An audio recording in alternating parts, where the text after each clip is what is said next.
మీ business ఏదైనా మీ ఊర్లో promotion చేయాలంటే అది సుమన్ టీవీతోనే సాధ్యం. ఇప్పుడే సంప్రదించండి.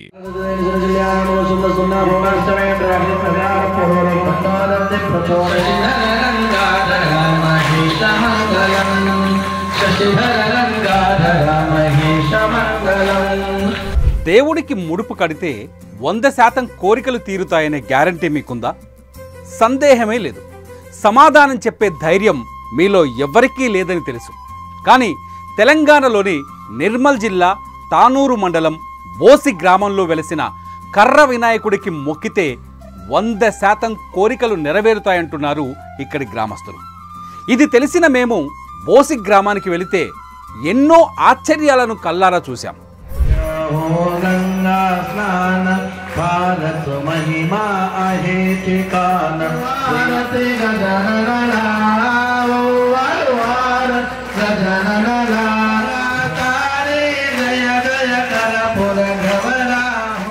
ఇదే బోసి గ్రామంలోని కర్ర వినాయకుడి ఆలయం. దేశంలోనే మనం ఎక్కడా కని విని ఎరగని తీరుగా ఇక్కడ వినాయక చవితి జరుగుతుంది. పండగ రోజు కొలువుదీరే ఈ వినాయకుడిని దర్శించుకొని ముడుపులు కట్టడానికి ప్రతిరోజు 1,00,000 మంది వరకు భక్తులు వస్తున్నారు. తెలంగాణ, మహారాష్ట్ర నుంచి కార్లు, బస్సుల్లో ఇక్కడికి చేరుకుంటారు. ఇందులో ముడుపు కట్టే వాళ్ళు కొందరు ఉంటే మొక్కు తీర్చుకునే వాళ్ళు మరికొందరుంటారు. రోజుకు 1,00,000 మంది భక్తుల ఇది నమ్మేలా ఉందా? సరిగ్గా ఇదే సందేహం మాకు వచ్చింది. కెమెరా తీసుకొని బోసి గ్రామానికి వెళ్తే కానీ అసలు విషయం మాకు తెలియలేదు. బోసి గ్రామంలో కొలువైన ఈ వినాయకుడిని దర్శించుకోవడానికి నిజంగానే 60,000 నుంచి 1,00,000 వరకు భక్తులు వస్తున్నారు. ఇదిగో క్యూలో ఉన్న జనమంతా వీళ్ళే. పూజలు జరిగే 9 రోజులు జనంతో ఈ ఊరు కిక్కిరిసిపోతుంది. నిజంగానే ఇక్కడ రోజుకు 60,000 నుంచి 1,00,000 మంది భక్తులు కనిపిస్తున్నారు. దర్శనానికి వచ్చే ప్రతి భక్తుడికి ఇక్కడ అన్నదానం కూడా చేస్తారు. ఇక్కడికి వచ్చే భక్తుల్లో ఇతర జిల్లాలు, మహారాష్ట్ర నుంచి వచ్చే వాళ్లే ఎక్కువగా ఉంటారు. దేవుణ్ణి పూజించి ముడుపులు కట్టి మొక్కులు చెల్లించి వెళ్తుంటారు. మాది వరంగల్ జిల్లా నెక్కొండ మండలం రెడ్లవాడ గ్రామం. అక్కడ నుండి మేము వచ్చాము. నిర్మల్ జిల్లా బోసి గ్రామం కర్ర వినాయకుడు అంటే ఎంతో ఫేమస్ అని మాకు తెలిసింది. తెలియడంతో ఫ్రెండ్ ద్వారా ఇక్కడికి వచ్చాము. ఇక్కడికి వచ్చి చూసిన తర్వాత చాలా బాగుంది. భక్తుల కోరిన కోరికలు వెంటనే నెరవేరుతాయట మేము కూడా తెలుసుకొని రావడం జరిగింది. ముడుపు కట్టిన ఇక్కడికి వచ్చిన తర్వాత వేరే వేరే రాష్ట్రాల నుండి, వేరే వేరే దూర ప్రాంతాల నుండి వచ్చిన భక్తులు ఉన్నారు. మేము కూడా ముడుపు కట్టడం జరిగింది. బోసి కర్ర గణపతికి ఎందుకు ఇంత క్రేజ్ వచ్చింది? 1,00,000 మంది వచ్చి పూజించేంత ప్రచారం ఎలా జరిగింది? ఈ ప్రశ్న అడిగితే ఈ ఊరి జనం చెప్పే సమాధానం చాలా ఆశ్చర్యాన్ని కలిగిస్తుంది. అంతేకాదు, ఖచ్చితంగా ఆ ఊరికి వెళ్ళి ఆ ఆశ్చర్యాలను ఓసారి చూడాలి అనిపిస్తుంది. 1963 నుంచి బోసి గణపతి వైభవం మొదలైంది. అప్పటి నుంచి ఇప్పటి వరకు ఈ గ్రామస్తులు ఒకే విగ్రహానికి పూజలు చేస్తున్నారు. ఇప్పుడు మీరు చూస్తున్న ఇదే విగ్రహానికి నవరాత్రుల తర్వాత నిమజ్జనం చేసి ఓ పెట్టెలో పెట్టి మళ్ళీ వచ్చే ఏడాది అదే విగ్రహాన్ని బయటకు తీసి ప్రతిష్ఠించి పూజలు మొదలు పెడతారు. మా బోసి గ్రామంలో గత 1963వ సంవత్సరంలో ఈ కర్ర వినాయకుడు అనేది మేము స్థాపితం చేయడం జరిగింది. మీరు భారతదేశంలో ఎక్కడ చూసుకున్నట్లయితే కూడా ఎక్కడైనా కానీ గణేష్ విగ్రహం పెడుతున్నామంటే పెట్టిన తర్వాత 3 రోజులకో, 5 రోజులకి, 7 రోజులకి, 9 రోజులకి, 11 రోజులకి ఇట్లా నిమజ్జనం అనేది చేస్తారు. కానీ మా గ్రామం, మా బోసి గ్రామంలో మాత్రము 1963లో స్థాపించినటువంటి విగ్రహానికి ఈరోజు కూడా అదేవిధంగా అదే రీతిలో పూర్వీకులు చెప్పిన ప్రకారంగానే ఆ యొక్క పూజ అనేది చేసుకుంటాము. ముడుపులు కట్టడం ఇక్కడి పూజల్లో ఒక ప్రత్యేకం. ముడుపు కట్టిన ప్రతి ఒక్కరి కోరిక నెరవేరిందని చెబుతున్నారు గ్రామస్తులు.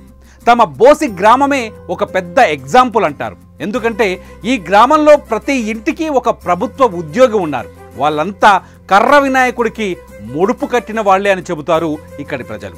ఆ యొక్క విఘ్నేశ్వరుని పూజ చేయడం వల్ల మా ఊరిలో ఇంటికి ఒక ప్రభుత్వ ఉద్యోగం రావడం చాలా విశేషం, చాలా గర్వకారణం. అంటే ఈ మొత్తానికి కారణము మా ఊరిలో ఉన్నటువంటి, మా బోసి గ్రామంలో ఉన్నటువంటి వరసిద్ధి వినాయకుని యొక్క ఆశీర్వాదం వల్లనే ఇదంతా సాధ్యమనేది జరిగింది.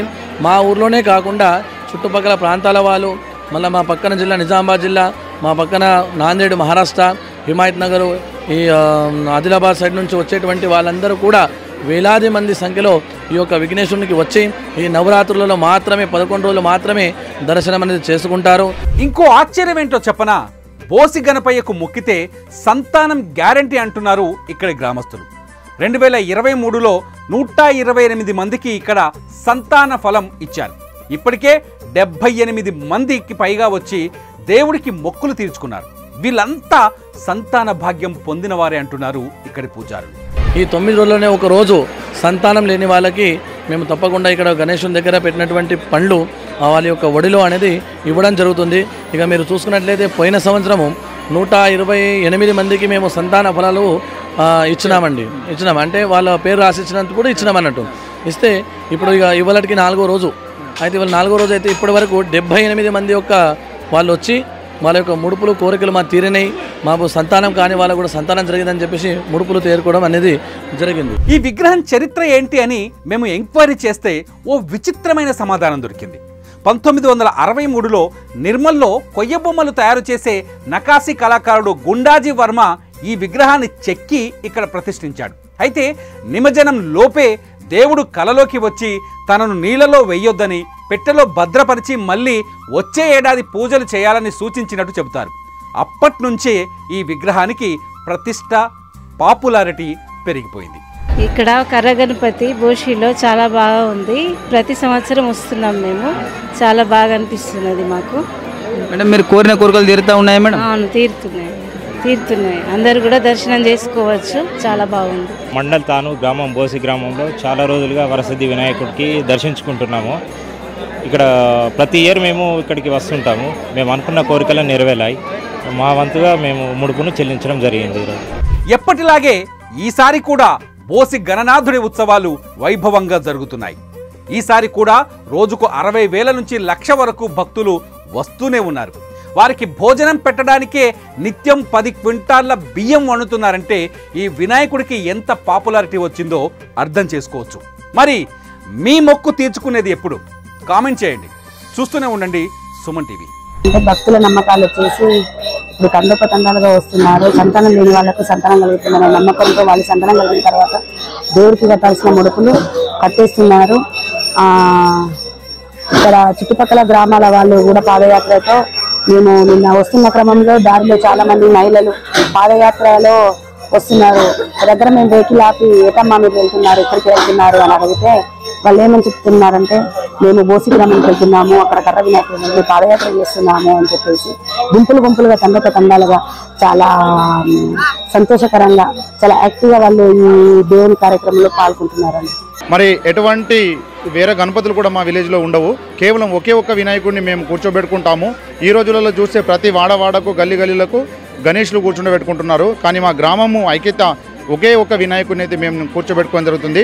మరి దీంట్లో ప్రత్యేకంగా మా గణేష్ ఉత్సవ కమిటీ సభ్యులు కూడా అందరూ కూడా ఇక్కడ మేము కలిసికట్టుగా గ్రామ వీడీసీ కానివ్వండి, గ్రామస్తులు కానివ్వండి, అందరూ కూడా కలిసికట్టుగా ఇక్కడ కార్యక్రమాలు ఏర్పాటు చేస్తారు.